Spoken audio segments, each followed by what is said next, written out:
Hi, my name is Grace Snyder, and today I'm going to present to you my Biology 141 lab presentation on wild type and C. elegans food choice towards pathogens.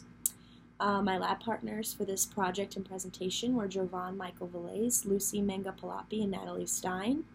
My research instructor was Dr. Tower Gilchrist, and my TA was Niharika DK.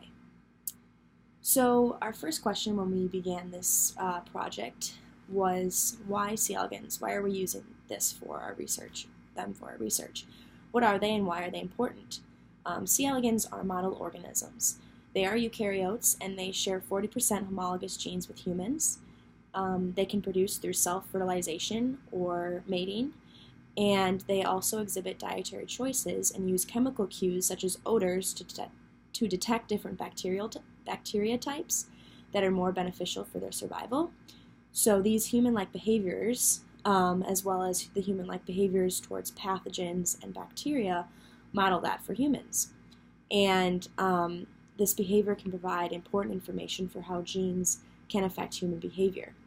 Also, C. elegans' genetic and anatomical similarities can be used to predict how a human can react under similar experimental conditions without the need for a human in lab. So they are very important for our research. And a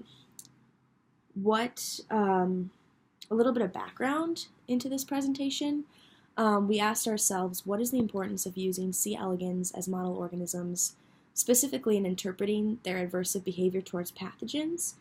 And so in this experiment, our group tested whether wild-type worms prefer OP50 bacteria over Burkholderia cepacia, or BC, I'll abbreviate it, and whether having a mutation in an odor receptor gene, the CX4 mutant strain of worms, affects this preference. So off of that background of what we wanted to discover, for our research questions, we asked, do wild-type worms prefer this BC, the pathogenic bacteria, over OP50? And do worms with an odor receptor gene mutation, the CX4 mutant strain, show this same preference? So those were our research questions. Then we went into the methods. So for our methods, we began by washing the worms. We washed them with 1,000 microliters of M9 buffer on the plate. We then pipetted the worms into a microcentrifuge tube and centrifuged them for 1 second. The supernatant was removed, and this process was repeated 3 times. Then 200 microliters of the M9 buffer was added, and we placed 5 microliters of worms on a little slide to test if about 40 worms were present in 5 microliters. So we looked at that under a microscope before actually plating them. And once we counted about 40 worms per 5 microliters, we plated them. And for week 1, we tested the wild type and the wild type positive and negative controls. We completed 4 replicates of the OP50 positive control, 4 replicates of the BC positive control, and 4 replicates of OP negative control. And these were our week 1 experiments, so you can see here. And then for week 2, we completed 6 replicates of wild type versus CX4, wild type versus CX4 choices over the OP50 or the pathogenic BC bacteria. And then for week 3, we tested the CX4 positive and negative controls. We completed 4 replicates of CX4 positive control, 4 replicates of BC positive control, and 4 replicates of OP negative control. The same procedure as week 1, but using the CX4 mutant strain. And then for our graphs to present our data, to calculate these graphs, we took the averages of the worms on either side and calculated the percentage of worms on each side by dividing the number on each side over the total number of worms. And in week 1, we asked which side does wild type prefer, the OP50 or the BC. And based on this graph that we chose here, the percent of worms on each side of wild type, the wild type worms do prefer one side over the other. At 24 hours, we did a statistical analysis, found a p-value of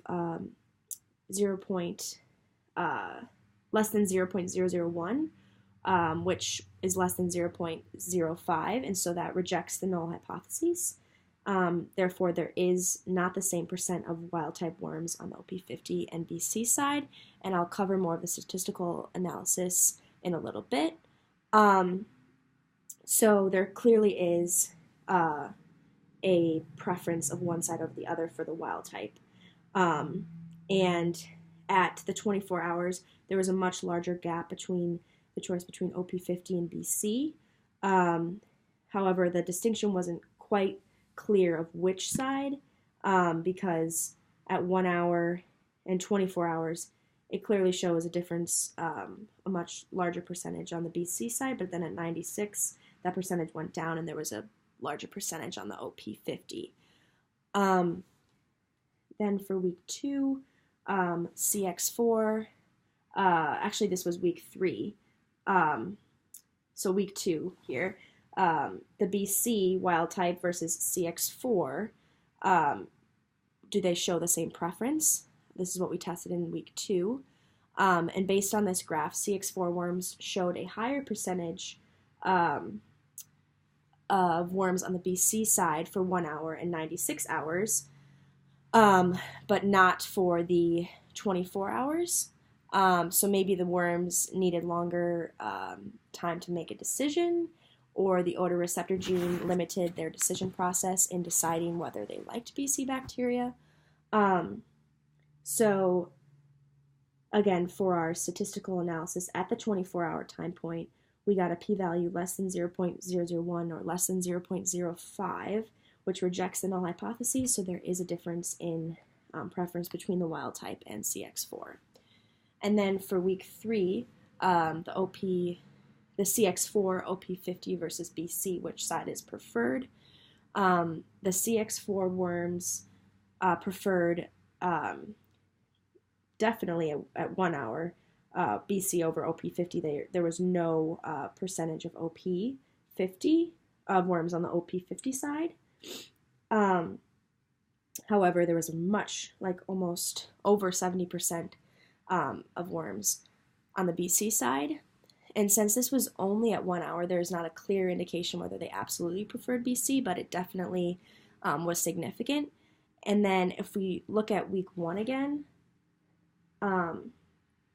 if we look at week 1 here with the wild type, at 1 hour the percentages were fairly even and lower, around 20 to 30%. So that was a clear distinction between the CX4 versus the wild type, that the CX4 definitely jumped right to the BC right away, whereas the wild type worms were about, lower percentages and more evenly split at 1 hour. So our group decided to only show the graphs and statistical analysis for week 2, but I wanted to also touch on the graphs for weeks 1 and 3 as well, just because I was in charge of working on the graphs. And for our controls, the CX4 mutant bacteria definitely showed a preference towards the BC versus the wild type. However, the CX4 mutant bacteria also showed a very strong preference towards the OP50, and this demonstrates that they kind of just went wherever they knew there was food and they couldn't detect a difference in what kind of food there was possibly because of their mutation in this odor receptor gene. And additionally, the CX4 showed more preference towards the BC than the OP50 as well. And this is more on that.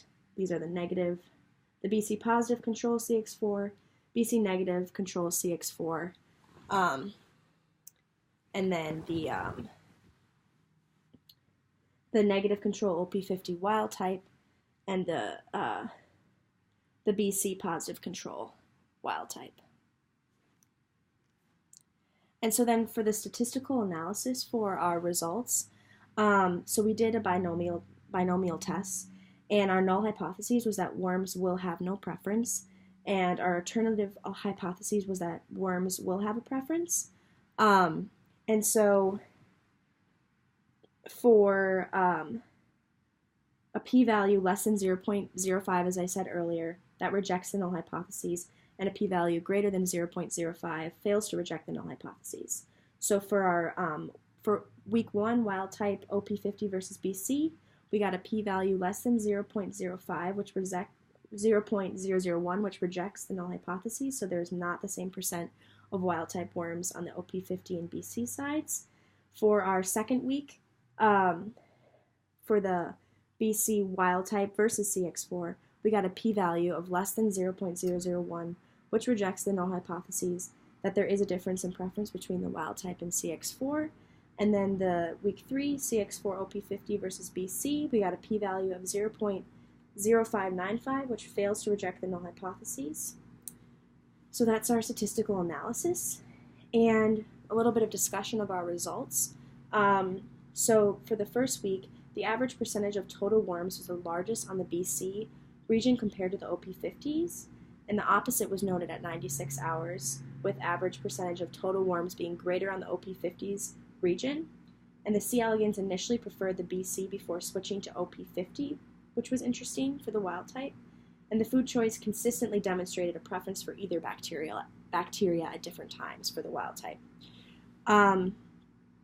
This for week 2, the BC wild type versus CX4. The average percentage of total worms was the largest for CX4. At 1 hour, the CX4 is the most present type of C. elegans in the BC region, and at 24 hours, the wild type is the most present in the BC's region, and at 96 hours, the CX4 is most present at the BC's region. And then for week 2, the CX4 OP50 versus BC, the average percentage of total worms was the largest on the BC region.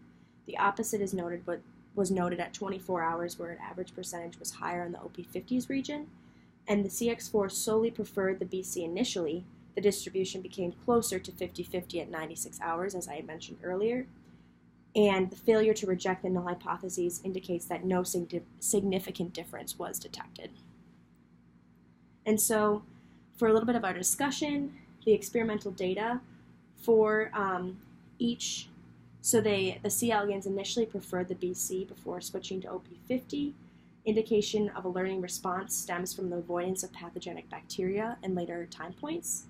And the experimental data for our second week, the CX4 preference for BC over OP50 on the 2 time points compared to the wild type's preference for OP50 on the 2 time points under experimental conditions, where the difference between the 2 samples is the mutation, suggests that CX4's failure to react to odors is behind the preference.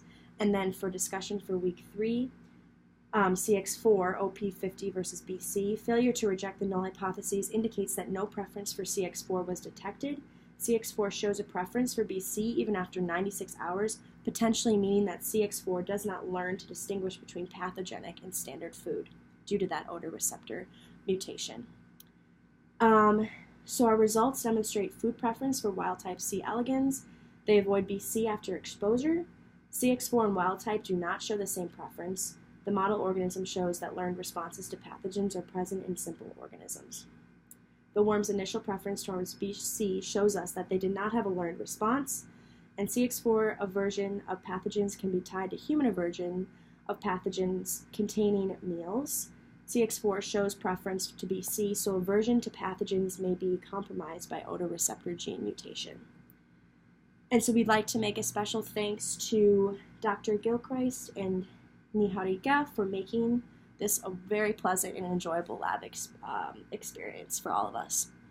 And these are our references. Thank you for listening.